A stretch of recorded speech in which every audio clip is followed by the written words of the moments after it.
आप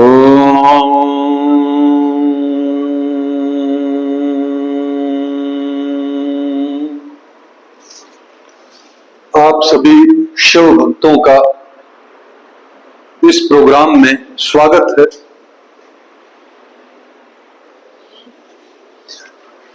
आप सभी पर भगवान शिव की कृपा बनी रहे, ऐसी मेरी भगवान शिव से प्रार्थना है। आइए सुनते हैं शिव पुराण की रुद्र संहिता की इस कथा से ऋषि मुनि हमें क्या संदेश देना चाहते हैं।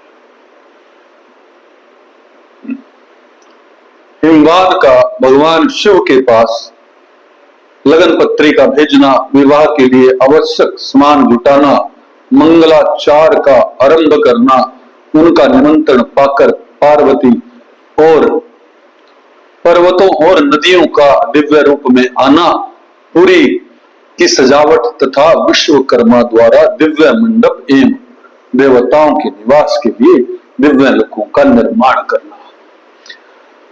नारद जी ने पूछा, तात महाप्राज्ञ प्रभु, आप कृपा पूर्वक यह बताइए कि सप्तऋषियों के चले जाने पर हिमाचल ने क्या किया। ब्रह्मा जी ने कहा, मुनीश्वर, अरुंधति सहित उन सप्तऋषियों के चले जाने पर हिमवान ने जो कार्य किया वह तुम्हें बता रहा हूं। सप्तऋषियों के जाने के बाद अपने मेरु आदि भाई बंधुओं को आमंत्रित करके पुत्र और पत्नी सहित महामनस्वी गिरिराज हिमवान बड़े हर्ष का अनुभव करने लगे। तदंतर ऋषियों की आज्ञा के अनुसार हिमवान ने अपने पुरोहित गर्ग जी से बड़ी प्रसन्नता के साथ लगन पत्रिका लिखवाई। उस पत्रिका को उन्होंने भगवान शिव के पास भेजा। पर्वतराज के बहुत से आत्मीय जन प्रसन्नता मन से नाना प्रकार की सामग्रियां लेकर वहां पहुंचे। कैलाश भगवान शिव के समीप पहुंचकर उन लोगों ने शिव को तिलक लगाया और वह लगन पत्र उनके हाथ में दिया। वहां भगवान शिव ने उन सब का यथा योग्य विशेष सत्कार किया। फिर वे सब लोग प्रसन्न चित्त हो शैलराज के पास लौट आए। महेश्वर द्वारा विशेष सम्मानित होकर बड़े हर्ष के साथ लौटे हुए उन लोगों को देखकर हिमवान के हृदय में अत्यंत हर्ष हुआ। तत्पश्चात आनंदित हो शैलराज ने नाना देशों में रहने वाले अपने बंधुओं को लिखित निमंत्रण भेजा, जो उन सबको सुख देने वाला था। इसके बाद वे बड़े आदर उत्साह के साथ उत्तम अन्न एवं नाना प्रकार की विवाहोचित सामग्रियों का संग्रह करने लगे। उन्होंने चावल, गुड़, शक्कर, आटा, दूध, दही, घी, मिठाई, नमकीन पदार्थ, मक्खन, पकवान, महान स्वादिष्ट रस और नाना प्रकार के व्यंजन इतने अधिक एकत्रित किए कि सूखे पदार्थों के पहाड़ खड़े हो गए और द्रव्य पदार्थों की बावड़ियां बन गई। शिव के पार्षदों ने और देवताओं के लिए हित कर नाना प्रकार की वस्तुएं, भांति भांति के बहुमूल्य वस्त्र, आग में तपाकर शुद्ध किए हुए स्वर्ण, रजत और विभिन्न प्रकार के मणि रत्न, इनका तथा अन्य उपयोगी द्रव्यों का विधि पूर्वक संग्रह करके गिरिराज ने मंगलकारी दिन में मांगलिक कृत्य करना आरंभ किया। पर्वतराज के घर की स्त्रियां पार्वती का संस्कार करवाया। भांति भांति के आभूषणों से विभूषित हुई राजभवन की उन सुंदरी स्त्रियों ने सानंद मंगल कार्य का संपादन किया। नगर के ब्राह्मणों की स्त्रियों ने स्वयं बड़े हर्ष के साथ लोकाचार का अनुष्ठान किया। उसमें मंगल पूर्वक भांति भांति के उत्सव मनाए गए। हर्ष भरे हृदय से उत्तम मंगलाचार का समापन करके हिमालय भी सर्वतोभावेन बड़े प्रसन्न हुए और अपने निमंत्रित बंधुजनों के आगमन की उत्सुकता पूर्वक प्रतीक्षा करने लगे। इसी बीच में उनके निमंत्रित बंधु बांधव आने लगे। देवताओं के निवास भूत गिरिराज सुमेरु दिव्य रूप धारण करके नाना प्रकार के मणियों तथा महारत्नों को यत्न पूर्वक साथ ले अपनी स्त्री पुत्रों के साथ हिमालय के घर आए। मंदरांचल, अंस्ताचल, उदाचल, मलह, दरदुर, निषद, नंदमादन, करवीर, महेंद्र, पारियात्र, क्रोक्ष, पुरुषोत्तम शैल, नील, त्रिकूट, चित्रकूट, वैकट, श्रीशैल, गोकामुख, नारद, विंध्यव, कालखर, कैलाश तथा अंध पर्वत दिव्य रूप धारण कर अपने स्त्री पुत्रों के साथ बहुत सी भेंट सामग्री ले वहां उपस्थित हुए। दूसरे द्वीपों में तथा जहां भी जो जो पर्वत हैं वे सब हिमालय के घर पधारे। शिवा और शिव का विवाह है यह जानकर सबने बड़ी प्रसन्नता के साथ वहां पदार्पण किया। सोनभद्र आदि नद और संपूर्ण नदियां दिव्य नर नारियों के रूप में धारण कर नाना प्रकार के अलंकारों से अलंकृत हो शिव पार्वती का विवाह देखने के लिए आए। गोदावरी, यमुना, सरस्वती, वेणी, गंगा, नर्मदा तथा अन्य श्रेष्ठ सरिताएं भी बड़ी प्रसन्नता के साथ हिमवान के यहाँ आई। उन सब के आने से हिमालय की दिव्यपुरी सब ओर से भर गई। वह सब प्रकार की शोभाओं से संपन्न थी।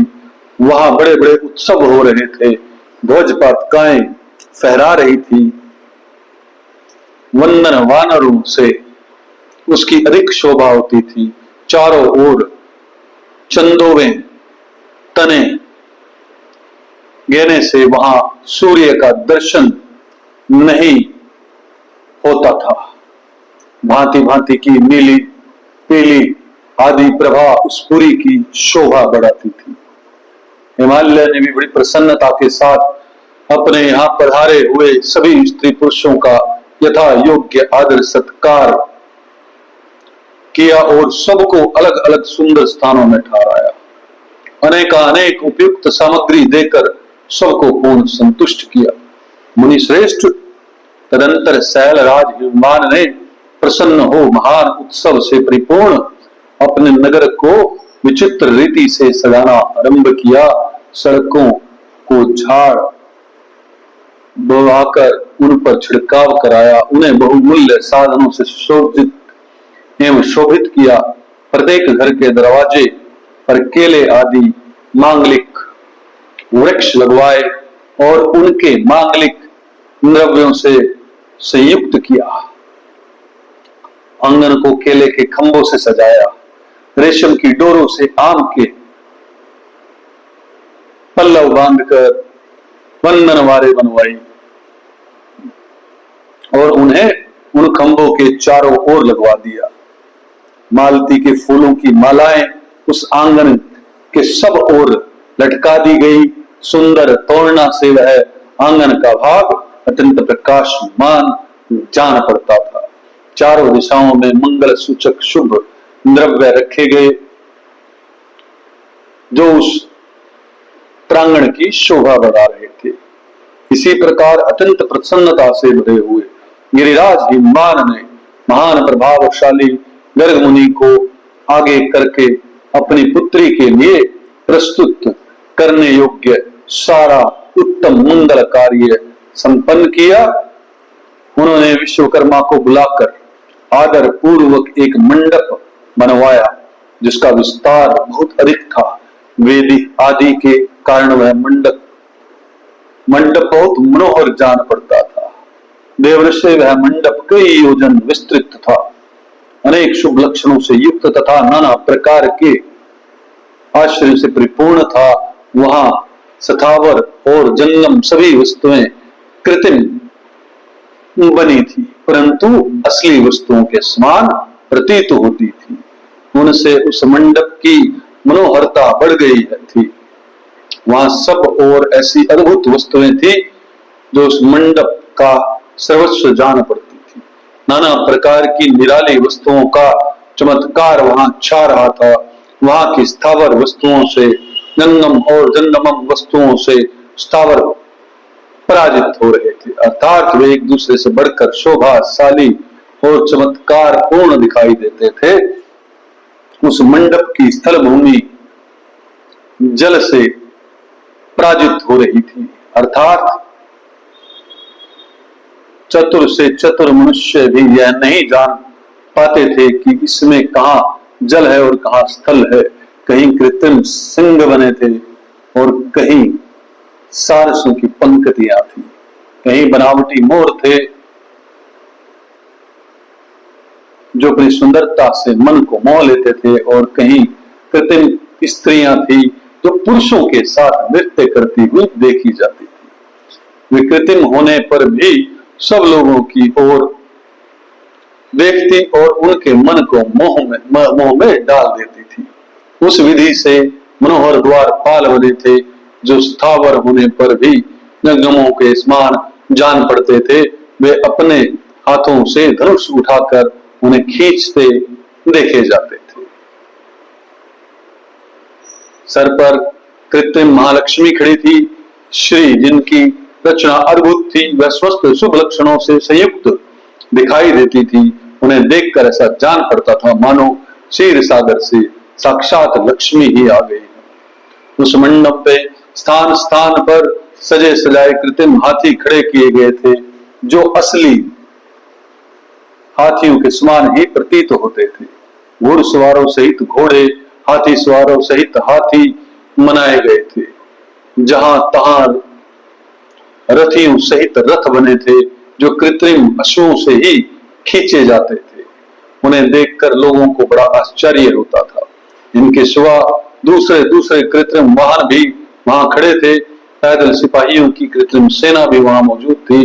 उन्हें प्रसन्न चित्त वाले विश्वकर्मा ने देवताओं और मुनियों को भी मोह आश्चर्य में डालने के लिए वहां ऐसी अद्भुत रचनाएं की थी। मंडप के सबसे बड़े फाटक पर कृत्रिम नंदी खड़ा था जो शुद्ध सफाटिक मणि के समान उज्जवल कांति से सुशोभित होता था। भगवान शिव के वाहन नंदी की जैसे आकृति है, ठीक वैसा ही वह भी था। उस कृत्रिम नंदी के ऊपर रत्न विभूषित महादिव्य पुष्पक शोभा पाता था जो पल्लवों तथा श्वेत चामरों से सजाया गया था। उसके वाम पार्श्व में दो कृत्रिम हाथी खड़े थे जिनका रंग विशुद्ध केसर के समान था। वे 4 दांत वाले बनाए गए थे और 60 वर्ष के पाठों के समान दिखते थे। वे परस्पर स्नेह करने से प्रतीत होते थे। उनमें बड़ी चमक थी। इसी प्रकार सूर्य के समान अत्यंत प्रकाशमान 2 दिव्य अश्व भी विश्वकर्मा ने बनाए थे जो चमर से अलकृत और दिव्य आभूषणों से विभूषित थे। श्रेष्ठ रत्न में आभूषणों से संपन्न कोचधारी लोकपाल तथा संपूर्ण देवता भी वहां विश्वकर्मा द्वारा रचे गए थे जो ठीक उन्हीं लोकपालों और देवताओं से मिलते जुलते थे। इसी तरह भृगु आदि स्वस्थ तपोधन ऋषि, अनायनीय उपदेवता और सिद्ध भी उनके द्वारा वहां निर्मित हुए थे। गरुड़ आदि स्वस्थ पार्षदों से युक्त भगवान विष्णु का कृत्रिम विग्रह भी विश्वकर्मा ने बनाया था। इसका स्वरूप साक्षात श्री हरि के समान ही आश्चर्यजनक था। नारद उसी प्रकार पुत्रों, वेदों और सिद्धों से घिरे हुए मुझ ब्रह्मा की भी प्रतिमा वहां बनाई गई थी जो मेरे समान ही वैदिक सूक्तों का पाठ कर रही थी। ऐरावत हाथी पर चढ़े हुए देवराज इंद्र भी वहां दल बल के साथ खड़े थे। वे भी कृत्रिम ही बनाए गए थे और परिपूर्ण चंद्रमा के समान प्रकाशित होते थे। देवर्षि बहुत कहने से क्या लाभ, हिमाचल से प्रेरित हुए विश्वकर्मा ने वहां शीघ्र ही संपूर्ण देव समाज के कृत्रिम विग्रहों का निर्माण कर लिया था। इस प्रकार उन्होंने दिव्य मंडप की रचना की थी। वह मंडप अनेक आश्चर्यों से युक्त, महान तथा देवताओं को भी मोह लेने वाला था। तदंतर गिरिराज हिमवान की आज्ञा से परम बुद्धिमान विश्वकर्मा ने देवता आदि के निवास के ये उनके कृत्रिम लोकों का भी यत्न पूर्वक निर्माण किया। उन्हीं लोकों में उन्होंने उन देवताओं के लिए अत्यंत तेजस्वी, परम अद्भुत और सुखदायक बड़े बड़े दिव्य सिंहासनों की रचना की। इसी तरह उन्होंने शंभु ब्रह्मा के निवास के लिए क्षण भर में अद्भुत सत्यलोक की रचना कर डाली, जो उत्तम दीप्ति से उदित हो रहा था। साथ ही भगवान विष्णु के लिए भी क्षण भर में दूसरे दिव्य वैकुंठ धाम का निर्माण कर दिया, जो ब्रह्म उज्ज्वल तथा नाना प्रकार के आश्चर्यों से परिपूर्ण था। इसी प्रकार विश्वकर्मा ने देवराज इंद्र के लिए भी दिव्य, अद्भुत, उत्तम एवं स्वस्थ ऐश्वर्य से संपन्न ग्रह की रचना की। अन्य लोकपालों के लिए भी उन्होंने प्रसन्नता पूर्वक बड़े सुंदर, दिव्य, अद्भुत एवं बड़े बड़े भवन बनाए। फिर क्रमशः स्वस्थ देवताओं के लिए भी उन्होंने क्रमशः विभिन्न ग्रहों का निर्माण किया। परम बुद्धिमान विश्वकर्मा को भगवान शंकर का महान वर प्राप्त था, इसलिए उन्होंने शिव के संतोष के लिए क्षण भर में इन सब वस्तुओं की रचना कर डाली। तदंतर उसी प्रकार भगवान शंकर के लिए भी उन्होंने एक शोभाशाली ग्रह का निर्माण किया, जो शिव के चिन्ह से युक्त तथा शिवलोकवर्ती दिव्य भवन के समान ही अनुपम था। श्रेष्ठ देवताओं ने उसकी भूरी भूरी प्रशंसा की थी। वह परम उज्ज्वल, महान, परम प्रभा पुष्प से उदासित, उत्तम और अद्भुत था। विश्वकर्मा ने भगवान शिव की प्रसन्नता के लिए वहां ऐसी अद्भुत रचना की थी, जो परम उज्ज्वल होने के साथ ही साक्षात महादेवी को भी आश्चर्य में डालने वाली थी। इस प्रकार यह सारा लौकिक व्यवहार करके हिमाचल बड़ी प्रसन्नता के साथ भगवान शंभु के शुभागमन की प्रतीक्षा करने लगे। देवर्षि, हिमालय का यह सारा आनंददायक वृत्तांत मैंने तुमसे कह सुनाया। अब और क्या सुनना चाहते हो? ऐसा कहकर ब्रह्मा जी चुप हो गए। शिव भक्तों, यहां पर एक बात समझने जैसी है कि ये विग्रह, देवी देवताओं का विग्रह बनाने का जो रिवाज चल रहा है, वो विश्वकर्मा जी के द्वारा चलाया गया, ऐसा इस कथा से ये साफ साफ पता चलता है। दूसरा, ओरिजिनल जैसे मोर दिखते हैं, हाथी हैं, घोड़े हैं, पेड़ हैं, उनकी भी हूबहू कृत्रिम आर्टिफिशियल कॉपी विश्वकर्मा जी ने बनाई थी। जो आज हम बनाते हैं, अलग अलग तरह की झांकियां बनाते हैं, ये शायद उसी वक्त से प्रेरित होकर चल रहा है, या फिर आज हम थोड़ा अपने आप को एडवांस मानते हैं। ऐसी स्त्री और पुरुष बना देना जो देखने में बिल्कुल असली हो, जो बातें करती हो, जो अलग अलग एक्ट कर रही हो, ऐसे बना दिए विश्वकर्मा जी ने, ऐसा बताया गया है। और आज का मनुष्य कोशिश कर रहा है रोबोट बनाने की, मनुष्य का रोबोट बनाने की। तो हमारे सनातन धर्म कितना महान है,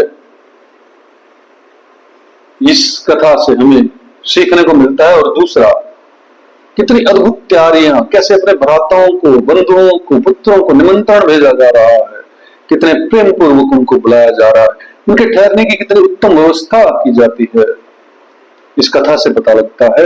क्या क्या सामान शादी के अंदर इकट्ठा किया गया, ये बताया गया है। और कहीं ना कहीं मनुष्यों को मैसेज देने की, हम लोगों को मैसेज देने की कोशिश की गई है कि आपको इन्हीं सामानों का इस्तेमाल करना चाहिए। दोस्तों, शिव भक्तों, इस कथा में इतना ही। भगवान शिव आप पर सदैव कृपा बनाकर रखे। अगर यह वीडियो आपको अच्छी लगे तो इसे लाइक और शेयर जरूर कीजिएगा और हमारे इस चैनल को सब्सक्राइब कीजिएगा।